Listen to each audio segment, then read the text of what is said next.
जज्बाए बेख्तियार शौक देखा चाहिए, सीनाए शमशीर से बाहर है दम शमशीर का।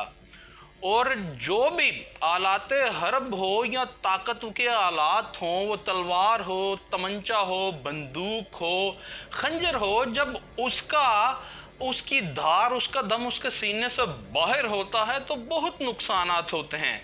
वो बहुत नादीदा और बहुत दीदा किस्म के नुकसानात सामने आते हैं। जिस तरह के आप देख लीजिए कि आज 23 जुलाई 2022 को पाकिस्तान में अमेरिकन डॉलर की जो कीमत है वो जनाब 230 रुपये है। और इसी तरह मैं आपको ये वाज़ेह करता चलूँगा, आज हम आपको रीजनल कंपैरिजन ड्रा करके नहीं बताएंगे, क्योंकि रीजनल कंट्रीज़ में एशिया में तो 20-25 ममालिक से ज़ायद ममालिक आ जाएंगे। हम सिर्फ नेबरिंग कंट्री की बात करेंगे। पाकिस्तान में आज की डेट में 230 रुपये का अमेरिकी डॉलर है, जबकि हमारे साथ पड़ोस में इंडिया में जनाब 79.85 रुपी इंडियन रुपी का डॉलर है अमेरिकन, और अफगानी रुपी में 89 अफगानी में अमेरिकन डॉलर है। और याद रहे कि 4 डेकेड से 4 दहाइयों से शोरश ज़दा और जंग ज़दा अफगानिस्तान में। फिर चाइनीज़ युआन है, जो वो अमेरिकी डॉलर, एक अमेरिकी डॉलर वो बराबर है 6.75 युआन के, यानी पौने 7 रुपये चाइनीज़। और तुर्कमानिस्तान में तुर्कमानी जो सोमोनी है, उनकी जो करेंसी है वो 10 रुपये, यानी एक डॉलर, एक अमेरिकी डॉलर 10 रुपये का है। और जनाब ताजिकिस्तान में जो मनात्स हैं, जो उनकी वो करेंसी है वो 3.49 है। और अब आप ये मुझे बताइए, ये देखिए कि ये कंपैरिजन इसलिए आपको बताया नेबरिंग कंट्रीज़ का कि हम सीना तान करके कहते हैं कि हम भारत को नाको चने चबवा देंगे, हम भारत से कश्मीर ले लेंगे, ये कर देंगे, वो कर देंगे। दूसरी जगह हम अफ़गानिस्तान के जनाब मामा बन जाते हैं और हम कहते हैं कि अफ़गानिस्तान के अमन के लिए हमने ये कर दिया, वो कर दिया। और रिसेंट पास्ट में और वैसे भी माजी में हम जब भी वहाँ कोई आफत आती है कुदरती, तो वहाँ पे सैलाब या ज़लज़ला, तो वहाँ पे हम इमदाद पहुँचाते हैं। वो शोरश ज़दा अफ़गानिस्तान 4 दहाइयों से जंग ज़दा, वहाँ पे 1 रुपया कम 90 रुपये अफ़गानी, यानी 89 अफ़गानी रुपी का एक अमेरिकी डॉलर, और हमारे यहाँ 230 का। और जो हम इंडिया को कहते हैं कि हम नाको चने चबवा देंगे और इंडिया को हम कश्मीर भी ले लेंगे, वो भी ले लेंगे, तो ज़रा एक लम्हे को सोचिए, क्या ये ग्राउंड रियलिटीज़ में ये बात बिल्कुल ठीक है कि हम इंडिया को नाको चने चबवा सकते हैं? क्योंकि जनाब देखिए कि इंडिया में आज की डेट में, मैं फिर बताता चलूँ, 23 जुलाई 2022 को तकरीबन 80 इंडियन रुपीज़ का डॉलर, और हमारे यहाँ 230 रुपये का। अगर जंग जनाब इंडिया की और हमारी लगती है, भारत की और पाकिस्तान की, तो जनाब आप खुद देख सकते हैं कि वो भारत कितने दिन उसे बर्दाश्त कर पाएगा और हम कितने दिन। अगर इसकी मिसाल आप आम आदमी को समझाने के लिए यूं ले लें कि एक हिंदुस्तानी, एक भारतीय फर्द को $1 के बराबर एक दिन का राशन वो वहाँ की गवर्नमेंट दे, तो वो 80 रुपये का बनता है इंडियन। और अगर वही राशन $1 का दौरान जंग पाकिस्तानी गवर्नमेंट को अपने एक शहरी को देना पड़े, तो 230 रुपये पाकिस्तानी रुपीज़ है। और अब ये रोज़े रोशन की तरह यहाँ है कि पाकिस्तान या इंडिया में से कौन ज़्यादा जनाब सस्टेन कर पाएगा जंग के हालात। हाँ, इसमें कोई दो राय नहीं कि हमारा atomic system, atomic power system और हमारा मिसाइल सिस्टम दुनिया के बेहतरीन सिस्टम में से है।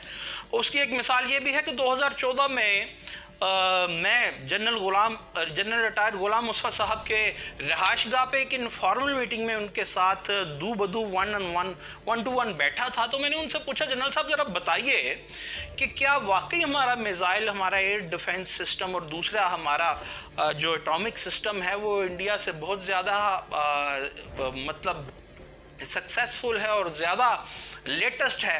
क्योंकि इंडियन इंडस्ट्री तो शुरू से कारें बनाती है, बजाज, ये वो, हम नहीं बनाते थे। ये 2014 की बात बता रहा हूँ आपको।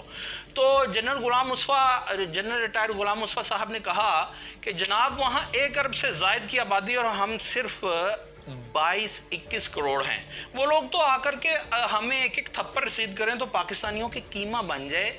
उन्होंने कहा, मुझे आज भी उनके अल्फाज याद हैं कि यंग मैन, यही there is the only reason behind this कि भारत ये जुर्रत करने का सोचता भी नहीं, क्योंकि वो दे नोज वेरी वेल कि हमारा जो मिसाइल सिस्टम है और जो हमारा एटॉमिक सिस्टम है वो दुनिया का लेटेस्ट और जदीद तरीन with the grace of almighty Allah, खुदा ताला की मेहरबानी से बहुत ज़्यादा एडवांस है।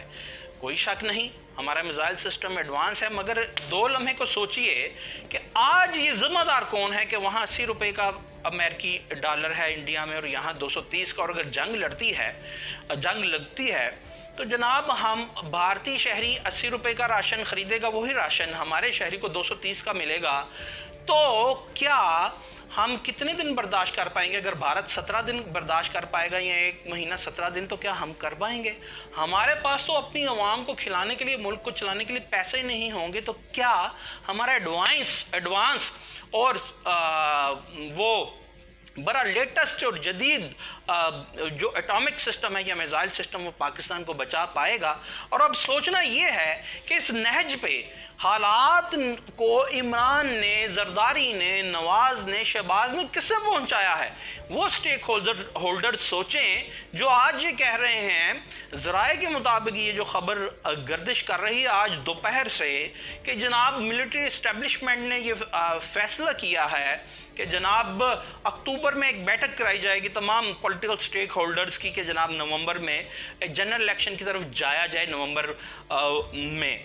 और हमारी जो इतलात हैं, हमारी इतलात के मुताबिक आज सुबह ही नवाज शरीफ साहब ने लंदन में अपने पार्टी सरकर्दा रहनुमाओं को कह दिया कि aggressive politics strategic way out अपनाया जाए और ये जो शहबाज डॉक्ट्राइन से ख़त्म किया जाए और मरियम और नवाज शरीफ की डॉक्ट्राइन को सामने लाया जाए, जिसका हमने अभी पेशखामा देख भी लिया गया। मरियम नवाज को पंजाब के हालात संभालने का कह दिया गया है। तो कहने वाले तो ये भी कह रहे हैं कि ये इस्टेब्लिशमेंट ने भी ये फैसला सिर्फ इसलिए किया है कि नवाज शरीफ भी अब जनाब इस साइड पे आ गए और आने वाले दिनों में हम देखेंगे कि इनकी एग्रेसिवनेस अपनी पॉलिटिक्स में बढ़ती जाएगी।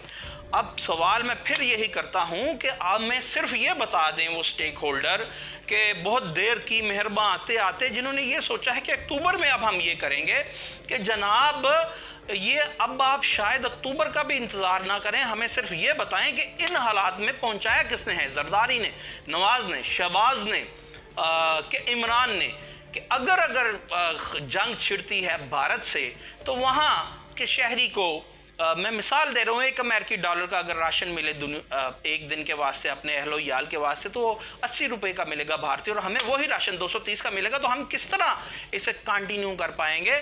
ये बिल्कुल उसी तरह है। फिर आम आदमी के समझाने के लिए मैं बता दूं, जब कोई इंसान किसी दूसरी पार्टी से, कोई एक पार्टी दूसरी, अगर आप किसी से लड़ते हैं तो आपके पास लेटेस्ट और जदीद तरीन हथियार हों, इस बिना पर नहीं लड़ते। आप अगर किसी एक घर की दूसरी अपने हमसाये से लड़ाई हो जाती है तो उसके पास अगर पैसे होते हैं तो वो लड़ता है, तो कहता है कोई बात नहीं, मैं कल अपने ऑफिस नहीं जाऊँगा, कल मैं अपनी दुकान नहीं खोलूँगा।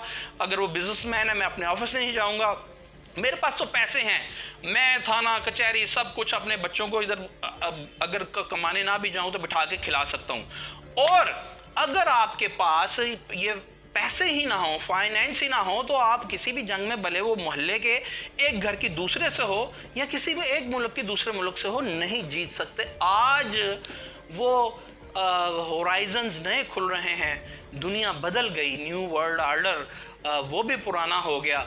आज हमें atomic power versus economic power का अगर इज इक्वल टू हम करें तो हमें पता ये लगता है कि इकोनॉमिक पावर एटॉमिक पावर से भी ऊपर है। इसीलिए जो पावरफुल तबके और एस्टेब्लिशमेंट अक्टूबर का इंतज़ार कर रही है वो इन अदाद शुमार को देखे कि यहाँ डॉलर कितना है और नेबरिंग कंट्रीज़ में आज की डेट में कितना है और इसको पहुँचाया किसने है, उसकी रिजॉल्व करने के लिए अब मेरा ख्याल अक्टूबर का इंतज़ार ना करें।